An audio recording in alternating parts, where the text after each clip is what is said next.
नमस्ते दोस्तों, मैं हूँ Rimta and welcome back to my YouTube channel. Satanic secret society, या ये कहें कि शैतान की पूजा करने वाले, धन दौलत संपत्ति नाम के लिए अपनी आत्मा और अपनी इंसानियत को बेचने वाले। लेकिन आखिर कौन इन्हें चलाता है? क्या पता कि वो कौन है, कोई अनजान या कोई अपना। ये सवाल जितना अटपटा है उतना ही ध्यान देने वाला है, जिसे हम फर्नांडा के व्यू पॉइंट से देखेंगे। दोस्तों, फर्नांडा हमारी आज की स्पेनिश हॉरर मूवी की लीड एक्ट्रेस है और ये मूवी है सिनिस्टर सर्किल, जो 2016 में स्पेन में रिलीज हुई थी, जिसमें हम जानेंगे कि फर्नांडा के साथ क्या हुआ। So without wasting any time, let's get into the horror coaster ride of this movie. कहानी इक्विटोस पेरू से शुरू होती है, जहां हम एक लेडी को देखते हैं जो काफी डरी हुई थी और इधर उधर भाग रही थी। हम बैकग्राउंड में भी काफी भयानक आवाजें सुनते हैं। तभी वो लेडी एक जगह पहुंचती है जहां पुलिस कुछ लाशों को ले जा रही थी और उन लाशों को देखकर वो लेडी रो रही थी। यहाँ से वो लेडी कहीं और जाती है और उसके बाद वो वीजी बोर्ड पर एक रिचुअल करने लगती है और यहाँ से मूवी का इंट्रो शुरू होता है, जहाँ हम कुछ न्यूज हेडलाइन से जान पाते हैं कि जो लेडी भाग रही थी वो जगह एक ग्रेवयार्ड थी और वहाँ एक वीजी बोर्ड था और उसी के साथ वहाँ मायरा नाम की एक लड़की की भी लाश मिली थी। वहाँ के स्थानीय लोगों का कहना था कि उस बोर्ड को यूज करने की वजह से डीमन ने उस लड़की को मारा है। अब यहाँ से कहानी हमारी मेन लीड फर्नांडा पे जाती है, जो एक मेंटल असाइलम में साइकियाट्रिस्ट थी और वो आज अपने एक पेशेंट से मिलने जा रही थी, जिसका नाम इग्नासियो था, जो काफी डरा हुआ था। वो अपनी दवाइयाँ नहीं ले रहा था, उसके हिसाब से वो बिल्कुल ठीक था, बस उसके पीछे कोई डीमन पड़ा हुआ था जो उसे जान से मारना चाहता था। हालांकि ये सब बातें फर्नांडा के लिए काफी बचकानी थी, क्योंकि वो एक डॉक्टर थी और उसे अपने पेशेंट का इलाज दवाइयों से करना था। इसीलिए वो इग्नासियो को समझा के दवाइयाँ लेने के लिए कहती है, लेकिन इग्नासियो फर्नांडा से उसकी मदद करने के लिए कहता है। उसे वहाँ से निकलना था, नहीं तो वो भी मारा जाएगा। लेकिन फर्नांडा उसे समझाती कि उसे वहाँ कुछ नहीं होगा और सही होने के बाद वो वहाँ से जा सकता है। अभी के लिए इग्नासियो फर्नांडा की बात सुनकर शांत हो जाता है, जिसके बाद हम फर्नांडा को उसके घर पर देखते हैं, जहां हम उसके बेटे जूलियो को भी देखते हैं। दोस्तों, 2 साल पहले जूलियो के साथ कुछ इंसिडेंट्स हुआ था, जिसकी वजह से जूलियो ने बोलना छोड़ दिया था और अब वो कुछ नहीं बोलता। वो लोगों से कम्युनिकेट करने के लिए अपने टैब पर टाइपिंग करके लिखता है, लेकिन फर्नांडा पूरी कोशिश करती है कि जूलियो कुछ तो बोले, पर जूलियो कुछ नहीं बोलता था। उसी रात फर्नांडा के पास पेरू से एक कॉल आता है, जो डॉक्टर ग्रासिया ने किया था, जिन्हें फर्नांडा बचपन से जानती थी। अगले दिन फर्नांडा हॉस्पिटल पहुंचकर ये देखती है कि इग्नासियो मर चुका है। अपने पेशेंट को मरा हुआ देख के फर्नांडा काफी उदास थी। तभी उसका सीनियर उसे समझाता है कि वो पूरी कोशिश करते हैं कि वो अपने पेशेंट को बचा सके, पर हर चीज उनके हाथ में नहीं होती और फर्नांडा ने भी अपने पेशेंट को बचाने की पूरी कोशिश करी। ये सुन के फर्नांडा को भी अच्छा लगता है। फिर फर्नांडा उसे बताती है कि उसे पेरू जाना पड़ेगा, क्योंकि कुछ दिनों पहले वहाँ के ग्रेवयार्ड में कई बच्चों की जान चली गई थी, जिसमें उसकी एक कजन बहन भी मर गई थी और अब फर्नांडा की मॉम मेंटल असाइलम में थी। फर्नांडा पेरू जाना नहीं चाहती थी, वो अपनी मॉम से भी मिलना नहीं चाहती थी। तभी उसका सीनियर उसे समझाता है कि क्या पता वहाँ जाना उसकी पुरानी यादों को खत्म करना हो, जिससे सारे घाव ठीक हो जाएंगे। अब फर्नांडा और जूलियो पेरू पहुंचते हैं और वहीं फर्नांडा के बचपन का घर भी था, जिसका नाम था आउल अपार्टमेंट, और वहाँ के केयर टेकर भी फर्नांडा को अच्छे से जानते हैं। वो उसकी फैमिली की तरह थे।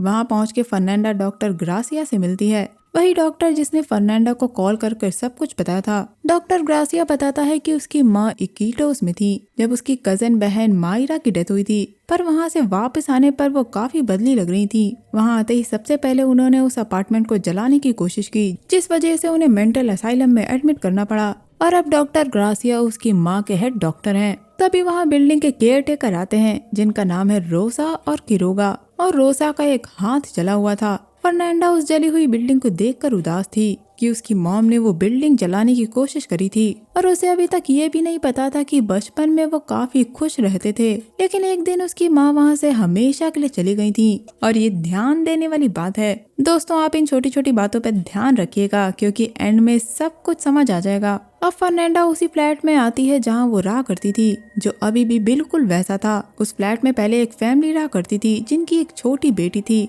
बिल्कुल जूलियो की एज की, और वो थोड़े समय पहले ही वहाँ से चले गए। अपने पुराने घर वापस आकर फर्नांडा खुश थी, क्योंकि वो काफी समय बाद अपनों के बीच आई थी, जो उसका ख्याल रखते थे और उसकी परवाह करते थे।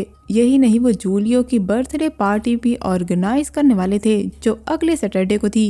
अब रात में जूलियो अपने बैग से कपड़े निकाल के संभाल के रखता है कि तभी उसे बाहर एक झूले से आवाज सुनाई देती है, जिसे देखने पर उसे एक झूला हिलता हुआ दिखता है जो एकदम से रुक जाता है और उसके पास वो एक लड़की को भी देखता है जो व्हाइट ड्रेस में थी। उसी समय फर्नांडा उसके रूम में आ जाती है और हम और जूलियो ये देखते हैं कि जूलियो ने जो कपड़े संभाले थे वो बिखरे हुए थे। जूलियो के लिए ये काफी डरावना था, इसीलिए वो अपनी माँ के साथ ही सोता है और रात में भी जूलियो को कुछ आवाज सुनाई देती है, जिसे चेक करने पर उसे वॉशरूम से एक आवाज सुनाई देती है जो उससे कहती है कि वो उसी का वेट कर रहा था, जिससे डर कर जल्दी से जूलियो वापस अपने रूम में चला जाता है। सुबह फर्नांडा अपनी माँ से मिलने जाती है और जूलियो को रोसा के पास छोड़ देती है। हॉस्पिटल पहुंचने पर हम ये देखते हैं कि फर्नांडा का कोई पीछा कर रहा था, पर वो हॉस्पिटल के पास आकर रुक जाता है। और गाइस, यहाँ सबसे बड़ा ट्विस्ट आता है क्योंकि जो लेडी हमने मूवी की स्टार्टिंग में देखी थी वो फर्नांडा की ही माँ थी, जो थी उर्सुला।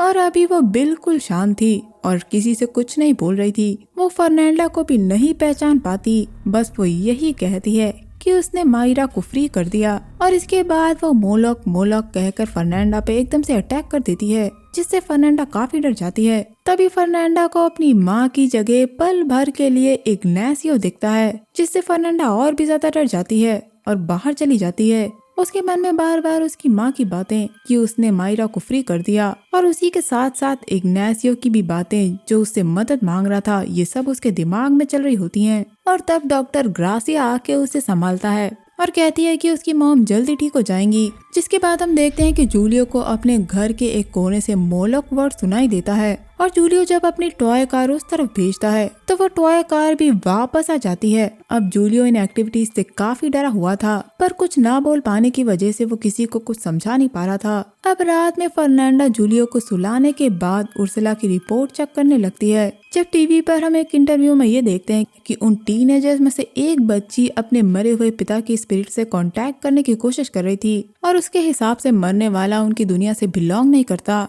लेकिन फर्नांडा इस पर ध्यान नहीं देती है और हम जूलियो को देखते हैं जो अपने बेड पर सो रहा था और तभी उसके बेड के नीचे से एक हाथ आकर उसे पकड़ लेता है, जिससे वो डर के मारे फर्नांडा के पास जाता है। अब फर्नांडा अपनी माँ का ध्यान खुद रखने की सोचती है और हॉस्पिटल से बाहर आने पर वो एक आदमी को उसे स्टॉक करता हुआ देखती है जो असल में एक जर्नलिस्ट था और उसका नाम था अलेक्जेंड्रो। वो उसे बताता है कि ग्रेवयार्ड में जो भी हुआ और उसकी बहन के साथ जो हुआ उसके पीछे बहुत कुछ है, इसीलिए वो संभल कर रहे। यहाँ ये भी पता चलता है कि पुलिस उन्हें कुछ नहीं बता रही है। यही नहीं, वो ये भी बताता है कि उसकी मॉम भी बिल्कुल ठीक है, उसे फंसाया जा रहा है, पर फर्नांडा उसे जानती नहीं थी। तो अलेक्जेंड्रो उसे एक पेन ड्राइव देता है ताकि फर्नांडा को उस पे विश्वास हो जाए, जिसे देकर वो वहाँ से चला जाता है। अब घर वापस आने पे फर्नांडा पेन ड्राइव चेक करती है तो उसे दिखता है कि टीनेजर्स पोजेस्ड हालत में एक दूसरे पर हमला कर रहे थे, जिनमें से एक उसकी कजन बहन मायरा थी। और अब वो और भी ज्यादा कंफ्यूज हो जाती है। अगले दिन वो अलेक्जेंड्रो से एक चर्च में मिलने जाती है और अलेक्जेंड्रो उसे वही वीजी बोर्ड दिखाता है जो उस वीडियो में था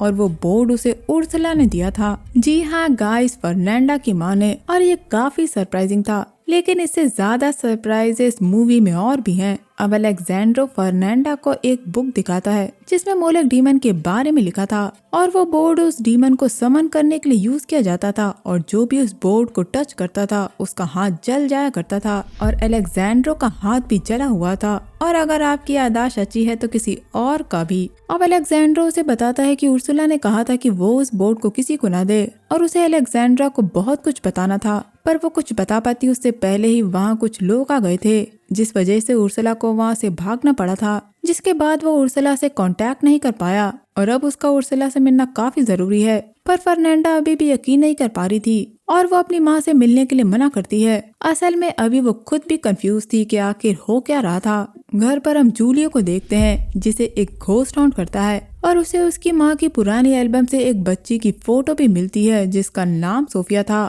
और वो वही बच्ची थी जो उस फ्लैट में पहले रहा करती थी। घर आने पे फर्नांडा को जूलियो बेड के नीचे दिखता है। वो उसे बाहर निकालने ही वाली थी कि जूलियो एकदम से वॉशरूम से बाहर आता है और वो बच्चा जो बेड के नीचे था वो गायब हो जाता है। ये देख के फर्नांडा और भी डर जाती है। वो जूलियो के हाथ में उसी बोर्ड को देखती है और ये बात उसे और भी ज्यादा परेशान कर देती है और अब वो यहाँ से जल्दी जाने का ठान लेती है। अगले दिन अलेक्जेंड्रो घायल हालत में फर्नांडा से मिलने आता है क्योंकि किसी ने उस पे हमला किया था और वो लोग उस बोर्ड को छीन कर ले गए थे। अलेक्जेंड्रो बताता है कि उसे उन लोगों से एक आउल पेंडेंट मिला और वो पेंडेंट मोलोक के फॉलोअर्स पहनते हैं। यही नहीं, उनका एक ठिकाना भी है जो ग्रेवयार्ड के पास है और उसे वहीं जाकर चेक करना है। और वो फर्नांडा को हॉस्पिटल छोड़ के चला जाता है। अब हॉस्पिटल में फर्नांडा के साथ जो भी हो रहा था इस बारे में वो अपनी माँ से कन्फ्रंट करती है। तभी उर्सुला उसे धीमी आवाज में बताती है कि उसे वहाँ से जाना होगा, वो उन्हें देख रहे हैं, उन्हें जूलियो चाहिए। ये सुनते ही हम समझ जाते हैं कि उर्सुला बिल्कुल ठीक है, लेकिन वो कुछ और कह पाती उससे पहले ही डॉक्टर ग्रासिया वहाँ जाता है और फर्नांडा को अपने साथ ले जाता है। फर्नांडा अब जान गई थी कि उसके बेटे की जान खतरे में है। यहाँ से हम जूलियो की तरफ जाते हैं जो रोसा के साथ खेल रहा था कि तभी उसे उसी बच्ची की स्पिरिट दिखती है और वो उसके पीछे पीछे बिल्डिंग के कॉरिडोर में चला जाता है। उस बच्ची के साथ कई सारे और बच्चों की भी स्पिरिट थी जिन्होंने अपनी आंखों पर पट्टियां बांधी हुई थी। लेकिन तभी वहाँ रोसा आ जाती है और जूलियो को उसके रूम में ले जाती है।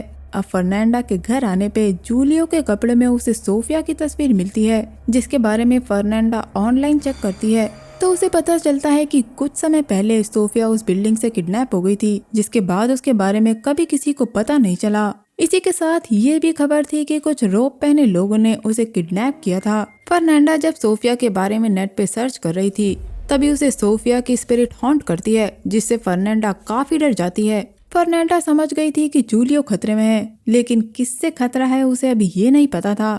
बिना कोई देर किए हुए वो जूलियो को लेकर उस बिल्डिंग से निकलने लगती है, लेकिन उस बिल्डिंग के सारे दरवाजे बंद थे। अब वो बेसमेंट से निकलने की कोशिश करती है पर उसका दरवाजा भी बंद था और एंड टाइम पर किरोगा आकर उसे वहाँ से जाने से रोकता है क्योंकि अगले दिन जूलियो का बर्थडे था जो वो मनाने वाले थे। अगले दिन आउल बिल्डिंग में एक छोटी सी पार्टी अरेंज की जाती है। वहीं दूसरी तरफ अलेक्जेंड्रो उसी ग्रेवयार्ड में गया था और उसे ग्रेवयार्ड में एक बेसमेंट मिला था जिसमें सैटेनिक रिचुअल से रिलेटेड कई चीजें थी। वहाँ उन चीजों को देखकर वो समझ जाता है कि यहाँ उस कल्ट के मेंबर बच्चों की बलि दिया करते हैं। अब सीन फर्नांडा पे जाता है और हम गौर देते हैं कि ग्रासिया फर्नांडो को नीचा दिखाने के लिए इग्नासियो का नाम लेता है जिसे फर्नांडा बचा नहीं पाई थी। फर्नांडा समझ गई थी कि उन लोगों से फर्नांडा और जूलियो को खतरा है, इसीलिए वो अलेक्जेंड्रो को फोन करके उसके बेटे और उसकी माँ को बचाने के लिए कहती है और अलेक्जेंड्रो भी उसे सच्चाई बताता है कि उस ग्रेवयार्ड में बच्चों की बलि दी जाती है। और फर्नांडा के कहने पे वो उर्सुला को हॉस्पिटल से निकाल लेता है। तभी उसे वही ब्लैक सूट वाले लोग पकड़ लेते हैं और उसे जान से मार देते हैं। दूसरी तरफ पार्टी में केक कटते ही रोसा भी फर्नांडा को बेहोश कर देती है और जब उसकी आंख खुलती है तो वो ग्रासिया, रोसा, उर्सुला और किरोगा को देखती है जिनके साथ कई सारे लोग ब्लैक रोब पहनकर वहाँ खड़े थे और उन्होंने एक सीमेंट की टेबल के बीच में जूलियो को लेटाया हुआ था और वो लोग जूलियो की बलि देने वाले थे और ये बलि उर्सुला देने वाली थी। इसलिए फर्नांडा अपनी माँ को रोकती है पर उसकी माँ बेबस थी और वो वीजी बोर्ड पर रिचुअल करके मोलक डीमन को बुला लेती है जो उर्सुला को पोजेस कर लेता है और जूलियो को मारने के लिए आगे बढ़ता है। पर फर्नांडा उससे रिक्वेस्ट करती है कि वो उसे छोड़ दे तो ग्रासिया सारी सच्चाई बताता है कि वो लोग कल्ट को काफी टाइम से चला रहे हैं और उसकी माँ उनकी पार्टनर थी। लेकिन जब फर्नांडा को एज ऑफरिंग देने की बारी आई तो उर्सुला वहाँ से भाग गई और अब वो जूलियो को भी एज अ सैक्रिफाइस नहीं देना चाहती थी, जिस वजह से इन लोगों को ये सब नाटक करना पड़ा। दोस्तों, असल में उर्सुला यानी फर्नांडा की माँ शुरुआत से ही फर्नांडा और जूलियो को बचाना चाहती थी, लेकिन क्या डेविल से कोई बच पाया है? पर फर्नांडा अपनी माँ को याद दिलाती है कि वो उसकी माँ है और वो कभी भी अपने ग्रैंडसन को मारेगी नहीं। वो अपनी माँ के अंदर की इंसानियत को जगह देती है और उर्सुला जूलियो को जान से ना मारकर फर्नांडा और जूलियो को वहाँ से निकल जाने के लिए कहती है और खुद उस वीजी बोर्ड में खंजर से वार कर उसे खत्म कर देती है, जिस वजह से वहाँ भयानक आग लग जाती है और वो लोग उसमें मारे जाते हैं। मूवी के एंड सीन में हम फर्नांडा और जूलियो को एक साथ देखते हैं। जब जूलियो के पास फर्नांडा नहीं थी तो वो खुद अपनी आवाज में बोलता है कि अब सब ठीक हो जाएगा और उसके पास उन्हीं बच्चों की आत्माएं थी जो हमने आउल बिल्डिंग में देखी थी। और बस ये मूवी यही एंड हो जाती है। दोस्तों, मूवी का प्लॉट थोड़ा स्लो है पर मूवी अच्छी है। उर्सुला जो पेरू में रहती थी काफी समय वहाँ से अलग थलग रहने के बाद उसे फिर से वहाँ आना पड़ा अपनी बेटी को बचाने के लिए और मायरा की मौत का बदला लेने के लिए। इसीलिए उसने आउल बिल्डिंग को आग लगाकर जलाने की कोशिश करी थी पर वो नाकामयाब रही। तो उसने अलेक्जेंड्रो की मदद से उनका सीक्रेट दुनिया के सामने लाने की कोशिश की पर वो पकड़ी गई और एंड आते आते उसने अपनी बेटी को बचा लिया। लेकिन दोस्तों, सवाल यहाँ ये उठता है कि सच में क्या इग्नेसियो पागल था या उसके पीछे भी कोई लगा हुआ था। नीचे कमेंट सेक्शन खुला है और आप मुझे बताइए कि आपके इस पे क्या थॉट्स हैं। और अगर आपको मेरा ये वीडियो पसंद आए तो मेरे चैनल को लाइक, शेयर और सब्सक्राइब करना मत भूलिएगा। मैं मिलूंगी आपसे अगले वीडियो में, तब तक के लिए अपना बहुत ख्याल रखिए। Stay safe, keep hunting, lots of love.